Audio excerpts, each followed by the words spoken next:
श्री कृष्णा। हमारे YouTube channel में आप सभी दर्शकों का मैं एस्ट्रो गुरु राम कुमार शास्त्री हार्दिक स्वागत करता हूं। दोस्तों, आज इस वीडियो के माध्यम से जानने वाले हैं मोहिनी एकादशी की सही तारीख क्या है। 22 या 23 मई। इस एकादशी को एक काम जरूर करना है, वो आपको आगे वीडियो में बताने वाला हूँ। अभी तक अगर आपने मेरे चैनल को सब्सक्राइब नहीं किया हो तो जरूर करें ताकि सही जानकारी सबसे पहले आपको मिल सके। दोस्तों, पुराणों के अनुसार वैशाख मास के शुक्ल पक्ष में आने वाली एकादशी मोहिनी एकादशी कहलाती है। शास्त्रों के अनुसार एक समय युधिष्ठिर के कहने पर भगवान श्री कृष्ण ने मोहिनी एकादशी की कथा और उसके महत्व का वर्णन किया, जो इस प्रकार है। एक बार भगवान श्री रामचंद्र जी के पूछने पर वशिष्ठ ऋषि ने बताया कि सरस्वती नदी के रमणीय तट पर भद्रावती नाम की नगरी है। वहाँ चंद्रवंश में उत्पन्न सत्य प्रतिज्ञ धृतिमान नामक राजा राज करते थे। उसी नगरी में एक वैश्य रहता था जो धन धान्य से परिपूर्ण और समृद्धिशाली था। उसका नाम था धनपाल। वह सदा पुण्य कर्मों में ही लगा रहता था। दूसरों के लिए कुआं, मठ, बगीचा, पोखरा और घर बनवाया करता था। भगवान श्री कृष्ण की भक्ति में उसका हार्दिक अनुराग था। वह सदा शांत रहता था। उसके 5 पुत्र थे: सुमना, द्युतिमान, मेधावी, सुकृत व दृष्टबुद्धि। दृष्टबुद्धि 5वां पुत्र था। वह सदा बड़े बड़े पापों में ही संलग्न रहता था। जुए आदि दुर्व्यसन में उसकी बड़ी आसक्ति थी। वह वैश्याओं से मिलने के लिए लालायित रहता था। उसकी बुद्धि ना तो देवताओं के पूजन में लगती थी और न पितरों तथा ब्राह्मणों के सत्कार में।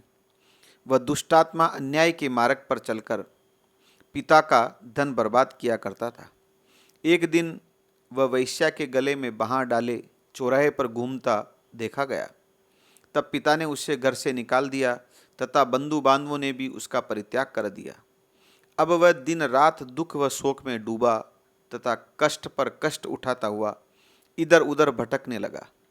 एक दिन किसी पुण्य के उदय होने से वह महर्षि कौंडिन्य के आश्रम पर पहुंच गया। वैशाख का महीना था। तपोधन कौंडिन्य गंगा जी में स्नान करके आए थे। दृष्ट बुद्धि शोक के भार से पीड़ित हो मुनिवर कौंडिन्य के पास गया और हाथ जोड़कर सामने खड़ा होकर बोला, हे मुनिवर, मुझ पर दया करके कोई ऐसा व्रत बताइए जिसके पुण्य के प्रभाव से मेरी मुक्ति हो। महर्षि कौंडिन्य बोले, वैशाख मास के शुक्ल पक्ष में मोहिनी नाम से प्रसिद्ध एकादशी का व्रत करो। दृष्ट बुद्धि ने महर्षि कौंडिन्य के कथनानुसार मोहिनी एकादशी का विधि पूर्वक व्रत किया और उस व्रत के प्रभाव से वह निष्पाप हो गया। वह दिव्य देह धारण करके गरुड़ पर सवार होकर श्री विष्णु धाम को चला गया। चलिए आपको बताते हैं कि 2021 में मोहिनी एकादशी व्रत की सही तिथि, पूजा का शुभ समय, पूजा विधि व ऐसा कौन सा कार्य है जो इस दिन जरूर करना चाहिए। सबसे पहले शुरुआत करते हैं मोहिनी एकादशी तिथि व शुभ मुहूर्त 2021। मोहिनी एकादशी का व्रत उपवास 23 मई रविवार को रखा जाएगा। आपको फिर से बता देता हूँ, मोहिनी एकादशी का व्रत उपवास 23 मई रविवार को रखा जाएगा। एकादशी तिथि का प्रारंभ 22 मई को सुबह 9:16 पर होगा। समाप्ति 23 मई को सुबह 6:43 पर होगी। इस व्रत का पारणा मुहूर्त 24 मई प्रातः 5:26 से 8:10 तक रहेगा। मोहिनी एकादशी व्रत की विधि। इस एकादशी को प्रातःकाल जल्दी उठकर स्नान करें। व्रत का संकल्प लेकर भगवान मधुसूदन की आराधना करें। घी का दीपक लगावें। विष्णु सहस्त्र नाम का पाठ करें। मोहिनी एकादशी की कथा सुनें। आरती करें। शाम के समय तुलसी को दीपक जलाएं। भगवान विष्णु को केले चढ़ाएं और गरीबों में बांट देवें। अगले दिन द्वादशी की सुबह भगवान मधुसूदन जी की षोडशोपचार पूजा करें।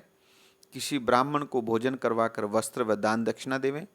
उससे ये सपरिवार आशीर्वाद लेवें। उसके बाद कुटुंब के साथ बैठकर स्वयं भी भोजन करें। इस एकादशी को एक काम जरूर करना है, वो है किसी पवित्र नदी या तालाब में जाकर स्नान जरूर करें। मोहिनी एकादशी व्रत का माहात्म्य।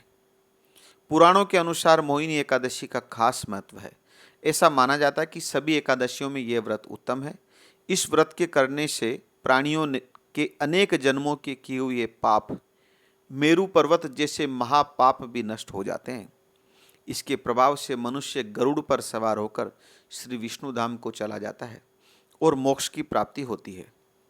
मोहिनी एकादशी पर क्या नहीं करना चाहिए? एकादशी के दिन पूर्ण रूप से फलाहारी करें।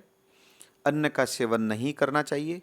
विशेषकर एकादशी व्रत में चावलों का सेवन वर्जित माना गया है। एकादशी के दिन क्रोध नहीं करना चाहिए। किसी भी तरह के पाप से जरूर बचना चाहिए। इस दिन तामसी भोजन अर्थात प्याज व लहसुन का त्याग करना चाहिए। इस दिन बाल व नाखून नहीं काटना चाहिए। दोस्तों, मेरे द्वारा दी गई जानकारी पसंद आए तो मेरे चैनल को लाइक करें, सब्सक्राइब करें, शेयर करना न भूलें। जय श्री कृष्ण।